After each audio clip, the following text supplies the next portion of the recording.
మిత్రులు అడుగుతున్నారు ఏఆర్టీ గురించి చెప్పమని. ఏ అంటే అసిస్టెడ్ రిప్రొడక్టివ్ టెక్నాలజీ. ఇందులో కపుల్‌కి మనం అసిస్ట్ చేస్తాం. మనం హెల్ప్ చేస్తాం. ఒక్కొక్కసారి స్పర్మ్స్ ఊసైడ్ దాకా రీచ్ అవ్వవు. లేదా స్పర్మ్స్‌కు తక్కువ నంబర్ ఉంటాయి. వాటికి శక్తి తక్కువ ఉంటుంది. ఈ స్పర్మ్స్ కూడా ఫస్ట్ సెల్స్‌తోనూ మిగతా వాటితోనూ కలిసి ఉంటాయి. ఎప్పుడు కూడా మనకు చాలా రకాలైనటువంటి వ్యాధులు మన చుట్టూ ఉండే వాళ్ళని బట్టి, లేదా మన క్యారెక్టర్ కూడా చుట్టూ ఉండే వాళ్ళని బట్టి డిసైడ్ చేస్తాం. ఒకవేళ స్పర్మ్స్ చాలా ఫస్ట్ సెల్స్ కానీ ఉంటే ఆ స్పర్మ్స్ యూజువల్గా ప్రెగ్నెన్సీకి దోహదపడవు. చెడ్డవాళ్ళని దగ్గరికి రానియకూడదు. మరి స్పర్మ్స్ చుట్టూ ఫస్ట్ సెల్స్ ఉంటే కారణం కనుక్కుంటారు. కారణం ఏంటి అని. చాలా సింపుల్ కారణం ఏమిటి అంటే పెనిస్‌కు ఒక ఫ్రీ స్కిన్ ఉంటుంది. లూజ్‌గా ఉంటుంది. స్కిన్ ఇలా అంటే వెనక్కి వెళ్తుంది. మళ్ళీ ఇలా అంటే ముందరికి వస్తుంది. ఆ ఫ్రీ స్కిన్ కొద్దిమందికి వెనక్కి వెళ్ళకుండా ముందు హోల్ చిన్నగా ఉండడం వల్ల దాన్ని ఫైమోసిస్ అంటాం. అలా ఉన్నప్పుడు అక్కడ వచ్చే సీక్రెషన్స్ అన్నీ బయటికి వచ్చేందుకు వీల్లేదు. క్లీన్ చేసుకోవడానికి వీల్లేదు. అక్కడ పస్ సెల్స్ కంటామినేట్ చేస్తుంటాయి. లేదా వారికి యూరినరీ ట్రాక్ట్ ఇన్ఫెక్షన్ ఉండొచ్చు. అక్కడ కూడా పస్ సెల్స్ ఎక్కువ ఉంటాయి. భగవంతుడి సృష్టిలో యూరిన్, సెమెన్ అన్నీ కూడా ఒకటే దారి గుండా బయటికి వచ్చేట్టుగా పెట్టారు. సో కొద్దిమందికి అసలు కిడ్నీలోనే ఇన్ఫెక్షన్ ఉండొచ్చు. అఫ్కోర్స్ రేర్, బట్ వాళ్ళకు కూడా పస్ సెల్స్ కిందికి వస్తూ ఉంటాయి.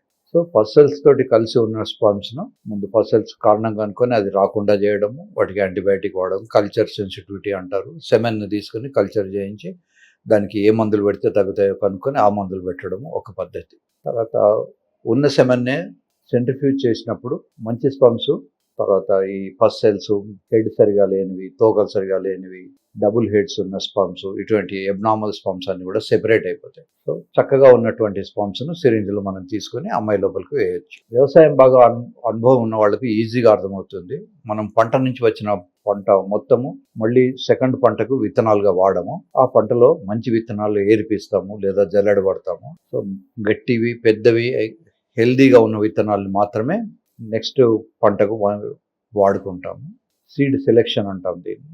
అలాగే సెంట్రిఫ్యూజ్ చేసినప్పుడు సెపరేట్ అయితే మంచివి ఉన్న చెడ్డవి.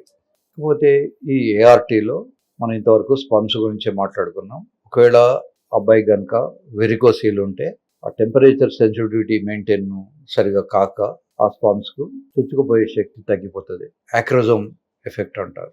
ఊసైట్ అనేది అమ్మాయి దగ్గర నుంచి వస్తుంది. దానికి ఈ స్పర్మ్ తగిలినా కూడా లోపలికి పోలేని శక్తి ఉంటుంది. ముఖ్యంగా అబ్బాయిలు స్మోక్ చేసినప్పుడు కానీ, డ్రింక్స్ బాగా తీసుకున్నప్పుడు కానీ, డ్రింక్స్ కన్నా కూడా స్మోకింగ్ అనేది చాలా చాలా డేంజరస్. ఈ యాక్రోజోమ్ ఎఫెక్ట్ను బాగా తగ్గించేస్తుంది. సో ఎవరైతే స్మోక్ చేస్తారో వాళ్ళు కొద్ది రోజులు స్మోకింగ్ మానేయాలి. దశరథ మహారాజు చాలా సంవత్సరాలు తపస్సు చేస్తే ఆయనకు రాముడు అంతటి మంచి కొడుకు పుట్టాట. సో మీకు కూడా ఒక మంచి కొడుకో మంచి బిడ్డనో పుట్టాలనుకుంటే స్మోకింగ్ మానేయండి. డ్రింక్స్ కూడా తగ్గించేయండి. అకేజనల్గా తీసుకోండి. రెగ్యులర్గా రోజు ఒక్క పెగ్గు ఆల్కహాల్ తీసుకున్నా లివర్లో కొన్ని చేంజెస్ వస్తాయి. దానివల్ల కావాల్సిన ఎంజైమ్ ఇన్హిబిషన్, ఒక్కొక్కసారి ఈ శృంగారానికి లేదా స్పర్మ్స్ పెరగడానికి కావాల్సిన ఎంజైమ్కి కావాల్సిన ముడి పదార్థాలు అందులో ఉండవు. దానివల్ల కూడా మీకు డిఫెక్ట్స్ ఉంటాయి. సో ఆల్కహాల్, స్మోకింగ్ మానేసేయండి. తర్వాత వేడి నీళ్ళ స్నానం చేయకండి. చల్లటి నీళ్ళతో స్నానం చేయండి. టైట్ అండర్వేర్ మానేయండి. లూజ్ అండర్వేర్ వేసుకోండి. ఇంటికి వచ్చిన తర్వాత అండర్వేర్ లేకుండానే పైజామా లుంగి వేసుకోండి.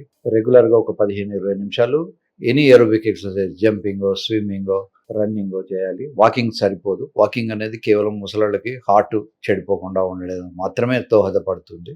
ఇలా చేసినప్పుడు మేల్ ఫ్యాక్టర్ ప్రాబ్లమ్స్ మనం కొంతవరకు తగ్గించుకోవచ్చు.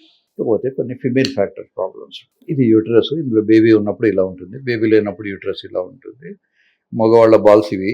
ఆడవాళ్ళ బాల్స్ కూడా కడుపులో ఉంటాయి. ఆడవాళ్ళ బాల్స్ని ఓవరీస్ అంటాం. మగవాళ్ళ బాల్స్ని టెస్టికల్స్ అంటాం. టెస్టికల్స్ నుంచి స్పర్మ్స్ ఇలా తిరిగి వస్తాయి. కిడ్నీ నుంచి వచ్చే యూరిన్ కూడా సేమ్ దారి గుండా బయటకు వస్తాయి. అమ్మాయిలకు మెన్స్ట్రువల్ సైకిల్ బ్లీడింగ్ అయిన రోజు డే 1.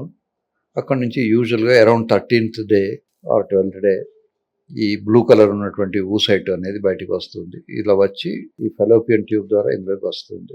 స్పర్మ్ ఇలా పైకి వస్తుంది. ఈ రెండు కలిసి మళ్ళీ ఎంబ్రియో అయిన తర్వాత యూట్రస్లో అతుక్కుపోతుంది. ఓపెనింగ్ను సర్విక్స్ అంటాం. సర్విక్స్ అంటే మెడ అని అర్థం గ్రీక్ భాషలో.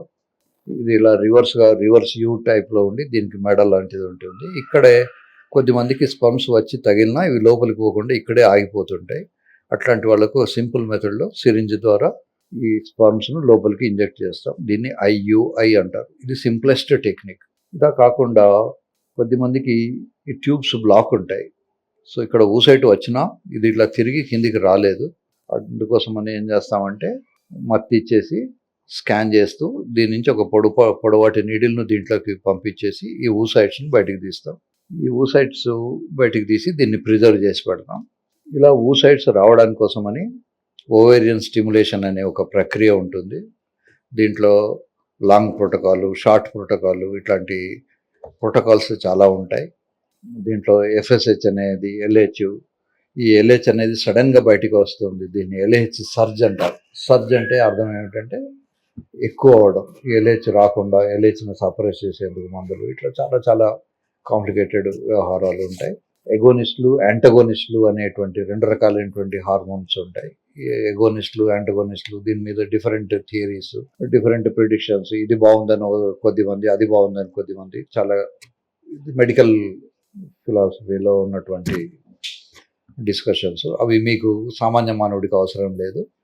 సో ఇందులోంచి ఊసైట్ను బయటకు తీసుకొచ్చి ఈ స్పర్మ్ ఆల్రెడీ బయట ఉంటుంది. ఈ రెండింటిని కలిపి పక్కన పెట్టి ఒక డిష్లో పెట్టి ఒక ఫ్రిడ్జ్ లాంటి మెకానిజం ఉంటుంది. ఫ్రిడ్జ్లో ఏమిటంటే టెంపరేచర్ తక్కువ ఉంటుంది. అలా కాకుండా బాడీ టెంపరేచర్, మనకు బాడీలో టెంపరేచర్ 36-37 డిగ్రీస్ సెంటిగ్రేడ్లో బాడీ ఉంటుంది కనుక ఆ టెంపరేచర్కు వీలుగా దాన్ని తయారు చేసి పెడతారు.